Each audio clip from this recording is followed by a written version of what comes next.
সামনের চুলগুলো বড় হতে হতে এত বড় ছিল, পেঁচিয়ে রেখে পাগড়ি পরতেন, কাটতেন না। নবীর হাত লেগেছিল। সুবহানাল্লাহ পড়েন। তাহলে হোয়াট ইজ দ্য লেসন?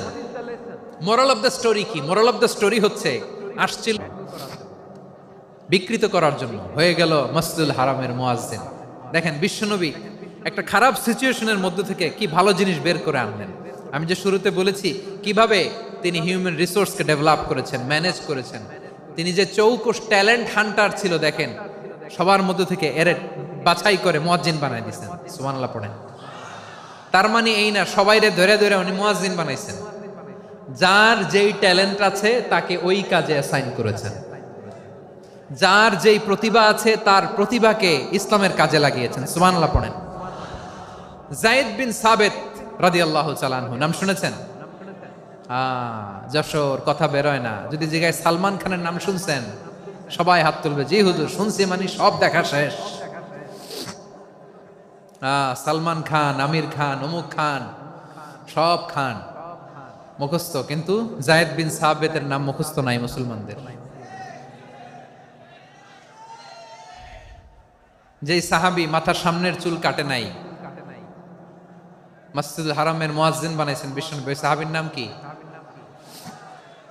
খায়া ফেলাইস, স্লোগানের সাথে খায়া ফেলাইস। আবু মাহজুরা। কি নাম? আবু মাহজুরা আল জুমাহি রাদিয়াল্লাহু তাআলা আনহু। এই নামটা আজকে নিয়ে যাইতে হবে যশোর। আবু মাহজুরা রাদিয়াল্লাহু তাআলা আনহু। দুই নম্বরে বলছিলাম যায়েদ বিন সাবিত রাদিয়াল্লাহু তাআলা আনহু। বিশ্বনবী দেখলেন মদিনার এই আনসারী সাহাবী হাইলি ট্যালেন্টেড, ইন্টেলেকচুয়াল, মেরিটোরিয়াস, জ্ঞানের প্রতি তার আকর্ষণ, মারাত্মক আকর্ষণ। বিশ্বনবী তাকে দায়িত্ব দিলেন, কোরআন যা নাজিল হয় তুমি লিখো, কাতিবুল ওয়াহি বানায় দিলেন। সুবহানাল্লাহ। যায়েদ বিন সাবিতরে আবার আজান শিখান নাই, কারণ তার মধ্যে বিশ্বনবী প্রতিভা দেখেছেন, একাডেমিক প্রতিভা। বিশ্বনবীর একাডেমিক প্রজেক্টগুলো তিনি হ্যান্ডেল করতেন। যায়েদ বিন সাবিত ছিল বিশ্বনবীর ব্যক্তিগত সচিব। কি ছিল? ব্যক্তিগত সচিব। বোঝেন নাই? বিশ্বনবীর ব্যক্তিগত সচিব এবং দোভাষী। ইহুদিরা কিছু লিখে দিলে এটার অর্থ বিশ্বনবীরে বুঝায় দিতেন। আবার ইহুদিদের কাছে কিছু লিখতে হলে তিনি লিখে দিতেন। বিশ্বনবী একদিন বললেন, ইন্নী ওয়াল্লাহি মা আমানু ইয়াহুদা আলা কিতাব। ইহুদিরা যে চিঠি পাঠায় অর্থ তো বুঝি না, আরেক ইহুদি আইনে অর্থ করা লাগে। আবার ইহুদিদের কাছে কিছু লিখে পাঠাইতে চাইলে আমরা তো লিখতে পারি না, ইহুদিরে দিয়ে লেখা লাগে। ওরা যে পয়রা শোনায় লিখে দেয়, আমি ওদের বিশ্বাস করি না। আমার নিজের একজন লোক দরকার। বিশ্বনবী এই যায়েদ বিন সাবিতকে চুজ করলেন ল্যাঙ্গুয়েজের জন্য। উনি বললেন, যায়েদ তোমার সফট স্কিলকে ডেভেলপ করতে হবে, তুমি হিব্রু ল্যাঙ্গুয়েজ শিখে ফেলো। যায়েদ বিন সাবিত বলল, বিশ্বনবীর মোটিভেশন আর ইন্সপিরেশন পেয়ে আমি 15 দিনে ইহুদিদের এই হিব্রু ল্যাঙ্গুয়েজ শিখে ফেললাম। শুধু শিখে ফেললাম না, হাত্তা হাদিকতু, even I became master in the language. এই ভাষা আমি পারদর্শী হয়ে গেলাম। এরপরে ইহুদিরা চিঠি লিখে পাঠালে আর কোনো ইহুদি ডাকা লাগতো না, আমি নবীর এটার অর্থ শুনে পরে বুঝায় দিতাম। আবার ইহুদিদের কাছে চিঠি লেখা লাগলে আমি যায়েদ বিন সাবিত চিঠি লিখে দিতাম। সুবহানাল্লাহ। দেখেন এত সাহাবীর মধ্য থেকে বিশ্বনবীর একাডেমিক প্রজেক্ট, ব্যক্তিগত সচিব, দোভাষী হিসেবে তিনি যায়েদ বিন সাবিতের মতো তরুণকে নির্বাচিত করেছেন। কেমন ট্যালেন্ট হান্টার ছিল আমার নবী। সুবহানাল্লাহ পড়বেন না?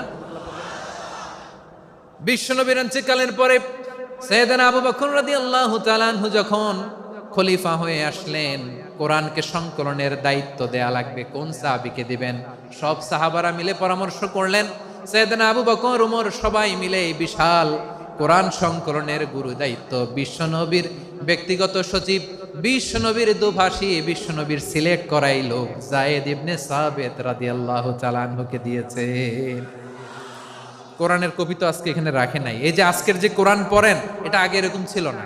কোরআন নাজিল হলে সাহাবারা চামড়ার, ওটের চামড়ায় লিখে ফেলতো, ওটের চ্যাপ্টা হাড্ডির মধ্যে লিখে ফেলতো, গাছের গুড়ির মধ্যে লিখে ফেলতো। বিভিন্ন জনের কাছে ছড়ানো ছিটানো ছিল। আবু বকর রাদিয়াল্লাহু তাআলা আনহু একসাথে করলেন, পরবর্তীতে উসমান রাদিয়াল্লাহু তাআলা আনহু একসাথে করলেন 114 সূরার। এখন এই মুসহাফ, এই কম্পাইলেশন, এই কপি আমরা পেয়েছি, যার হিউজ কন্ট্রিবিউশন ছিল। এই পুরো কোরআন কম্পাইলেশনের প্রজেক্ট ম্যানেজার ছিল যায়েদ বিন সাবিত রাদিয়াল্লাহু তাআলা। কোরআন কম্পাইলেশনের প্রজেক্ট ম্যানেজার। দেখেন উনারে মাথায় হাত দিয়ে আজান শিখায় নাই। সুবহানাল্লাহ কইবেন না? তাহলে প্রথম সাহাবী আবু মাহজুরাকে মুয়াজ্জিন বানাইলেন, যায়েদ বিন সাবিতকে ব্যক্তিগত সচিব আর দোভাষী বানালেন, মুসআব ইবনে উমাইর রাদিয়াল্লাহু তাআলা আনহুকে ইসলামের প্রথম অ্যাম্বাসেডর বানালেন। তাহলে তৃতীয় নাম্বার একজন সাহাবীর নাম বলছি, মুসআব ইবনে উমাইর। মুসআব কি নাম? নামটা কেমন লাগে? এই কয়েকজনের ভাল লাগে, বাকিদের ভাল লাগে না? ভাল লাগে? এই এই আর কয়েকটা মিনিট দেওয়া যাবে না আমাকে আল্লাহর রাস্তে? হ্যাঁ ঠিক আছে, আমি তোমাদেরকে ভালোবাসা দেখাবো, দোয়া করব, যদি চুপ থাকো, একেবারে চুপ, কষ্ট সহ্য করো, বাকিরে যা সওয়াব পাবে তোমরা ডবল পাবা, যেহেতু কষ্ট বেশি, কিন্তু চুপ। 3 নাম্বার সাহাবীর নাম মুসআব। এই ধাক্কাধাক্কি কেন? ধাক্কাধাক্কি কেন রে ভাই? না না না, এরকম হইলে আসবো না যশোর, আমি আর আসবো না। হয় পিছনে চলে যাও, নাহলে চুপ, ধাক্কাধাক্কি নেই। 3 নাম্বার সাহাবীর নাম মুসআব। কি নাম? He was the first ambassador in Islam. ইসলামের প্রথম ডিপ্লোম্যাট, প্রথম কূটনৈতিক, ইসলামের প্রথম কূটনৈতিক, ইসলামের প্রথম ডিপ্লোম্যাট, প্রথম অ্যাম্বাসেডর মুসআব ইবনে উমাইর। মক্কার তরুণ যুবক, উনি পারফিউম লাগাইলে মানুষ দেখলেই বুঝতো এটা মুসআব লাগাইছে। এমন ড্যাশিং ফেসের ছিল, এমন স্মার্ট ড্যাশিং ফেস, এমন পার্সোনালিটির মানুষ ছিল মুসআব রাদিয়াল্লাহু তাআলা আনহু। কারণ যিনি ইসলামের স্পোকম্যান হবেন, মুখপাত্র হবেন, তার স্মার্ট হওয়ার দরকার আছে না নাই? আকাবার প্রথম শপথ যখন হলো, তাদের সাথে বিষ্ণু ঈসা ইসলাম মদিনাতে একজন মুখপাত্র পাঠালেন, ডিপ্লোম্যাটকে পাঠালেন, অ্যাম্বাসেডর অফ ইসলাম, তিনি হচ্ছেন মুসআব ইবনে উমাইর। পড়েন সুবহানাল্লাহ। বিশ্বনবী দেখলেন সে অনেক স্মার্ট, তার ডেডিকেশন আছে, সিনসিয়ারিটি আছে, এবং মদিনায় যে আউস খাজরাজ গোত্রের নেতাদের সাথে ডিল করতে হবে, ইহুদিদের সাথে ডিল করতে হবে, ওখানে একজন পাক্কা জানু খেলোয়াড়ের দরকার আছে না নাই? মুসআব ইবনে উমাইর রাদিয়াল্লাহু তাআলা আনহু, ওনাকে বিষ্ণু ঈসা ইসলাম চুজ করলেন। এবং বিষ্ণু ঈসা ইসলামের এই চুজিংটা, এই সিলেকশনটা এত সুন্দর ছিল, তিনি মদিনাতে যে বিশ্বনবী আসার আগেই মদিনার জমিনকে তিনি উর্বর করে ফেলছেন। প্রতিটা ঘরে ঘরে কালিমার দাওয়াত তিনি পৌঁছায় দিচ্ছেন। জুমার বিধান নাজিল হয়েছে, কিন্তু মক্কায় পরিবেশ নাই জুমা পালনের। বিষ্ণু ঈসা ইসলাম একজনকে দিয়ে খবর পাঠালেন, যাও মদিনায় মুসাবকে যে বলো, মুসাব তো আমার শিক্ষক, আমার স্পোকম্যান, মদিনাতে যেন তারা জুমা কায়েম করে। বিশ্বনবীর আগেই মুসআব মদিনার মুসলিমদেরকে নিয়ে মদিনায় প্রথম জুমা কায়েম করে ফেলছে। কোন সুবহানাল্লাহ। ডিপ্লোম্যাটদের কেমন হইতে হয়, অ্যাম্বাসেডারের কেমন হইতে হয়, মুসআব রাদিয়াল্লাহু তাআলা আনহুর কাছ থেকে শিখে নাও। মুসআব নামটা কেমন লাগে? যশোর যাদের সন্তান হবে, ছেলে সন্তান, আমার রাস্তায় পাইলে সবাই জিজ্ঞেস করে, হুজুর একটা নাম দেন, আমার ছেলে হবে। যশোরবাসীর জন্য আমি একটা নাম দিয়ে দিলাম, নাম রাখতে হবে মুসআব। কি নাম? নামটা যাদের ভাল লাগে, ছেলে সন্তান অনাগত আসবে, মনে চাইলে নাম রেখে দিবেন মুসআব রাদিয়াল্লাহু তাআলা আনহুর নামে মুসআব। তাহলে মুসআব রাদিয়াল্লাহু তাআলা আনহুকে বিশ্বনবী ল্যাঙ্গুয়েজ শিখান নাই, সফট স্কিল শিখান নাই। যায়েদ রাদিয়াল্লাহু তিনি হিব্রু ল্যাঙ্গুয়েজ শিখেছেন, সুরিয়ানি শিখেছেন, কিন্তু মুসআবকে তিনি বানিয়েছেন the spokesman of Islam, the first diplomat, the ambassador of Islam. সুবহানাল্লাহ পড়বেন না? আব্দুল্লাহ ইবনে আব্বাস রাদিয়াল্লাহু তাআলা আনহু বিশ্বনবীর কাজিন, চাচাতো ভাই। আবার মাইমুনা রাদিয়াল্লাহু তাআলা আনহু, মাইমুনা নবীর স্ত্রী, তিনি ছিলেন আব্দুল্লাহর আপন খালা। তো নবীর বউ যদি ওনার খালা হয়, নবী তার কি? বুঝে নাই, নবী তার কি? খালু। তাহলে সম্পর্ক অনেক গভীর, কাজিন আবার খালু, ছোট্ট মানুষ, তাই রাতে মাঝে মাঝে ঘরে থাকতো। বিশ্বনবী দেখলেন আব্দুল্লাহ যেহেতু আমার ঘরে ঢুকতে পারে, আব্দুল্লাহরে এই উম্মতের বড় শিক্ষাবিদ বানাইতে হবে। কথা বোঝে নাই? আব্দুল্লাহকে কি বানাইতে হবে? শিক্ষাবিদ, এডুকেটর অফ দিস উম্মাহ, এই উম্মার শিক্ষাবিদ বানাইতে হবে। তাই আব্দুল্লাহ ইবনে আব্বাসকে বিশ্বনবী হাতে কলমে শিক্ষা দিয়েছেন। আহারে, আর এরপরে যে কি ভাষা আসবে তোমাদের জন্য আমার মুখ থেকে আমি নিজেও জানি না, আমি নিজেও জানি না। 1 ঘন্টা যাবত ধাক্কা ধাক্কি মারামারি, তো আসতে বলছে কে তোমাকে? পেছনে চলে যাও, জায়গা না পেলে। পুরো প্রোগ্রামটাই নষ্ট করে দিল।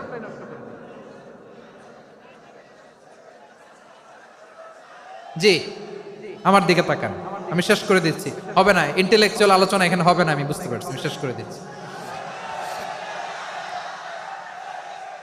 আব্দুল্লাহ ইবনে আব্বাস রাদিয়াল্লাহু তাআলা আনহু, মনোযোগ দিয়ে কয়েকটা মিনিট শুনুন, আমি এখনই শেষ করে দিচ্ছি, এরপর আওয়াজ করবে। এই যে এগুলো কি আমি বুঝলাম না। আমি বললাম না সব করা যাবে, বসে যাও, শুয়ে যাও, চলে যাও, আওয়াজ করা যাবে না। অন্যকে বসো এটাও বলার দরকার নেই, জাস্ট এদিকে তাকাও। আল্লাহ। আব্দুল্লাহ ইবনে আব্বাস রাদিয়াল্লাহু তাআলা আনহু, ওনাকে বিশ্বনবী হাতে কলমে শিক্ষা দিয়েছেন, যেহেতু উম্মতের শিক্ষাবিদ হবেন, এডুকেটর হবেন। তো বিশ্বনবী রাতে যখন তাহাজ্জুদ পড়তেন, ছোট্ট আব্দুল্লাহ ঘরে থাকতো, বুঝতে পেরেছেন? ছোট্ট মানুষ তো ঘরে থাকতো। তো বিশ্বনবী তাহাজ্জুদের জন্য একবার দাঁড়িয়েছেন, ছোট্ট আব্দুল্লাহ ওযু করে দাঁড়াইছে। আচ্ছা বলেন তো, ইমাম আর মুসল্লি মোট যদি দুইজন হয়, একজন ইমাম একজন মুসল্লি, তো মুসল্লি ইমামের কোন দিকে দাঁড়াবে? ডানে দাঁড়াবে। ছোট্ট আব্দুল্লাহ বোঝে নাই, বিশ্বনবী তাহাজ্জুদ শুরু করেছেন, উনি একতেদা করছেন আর দাঁড়াইছেন বায়ে। কোথায় দাঁড়িয়েছেন? আব্দুল্লাহ বলেন, যখন আমি বায়ে দাঁড়ালাম, আখাযা রাসূলুল্লাহ সাল্লাল্লাহু আলাইহি ওয়াসাল্লাম উযুনি আল ইউমনা ইয়াফতিলুহা, বিশ্বনবী নামাজরত অবস্থায় আমার কান ধরে টেনে আমার ডান দিকে এনে দাঁড় করায় দিলেন। পড়েন সুবহানাল্লাহ। দেখেন হাতে কলমে শিক্ষা। আর জীবনে ভুল হবে? কথা কয় না, আর ভুল হবে? আর ভুল হবে না।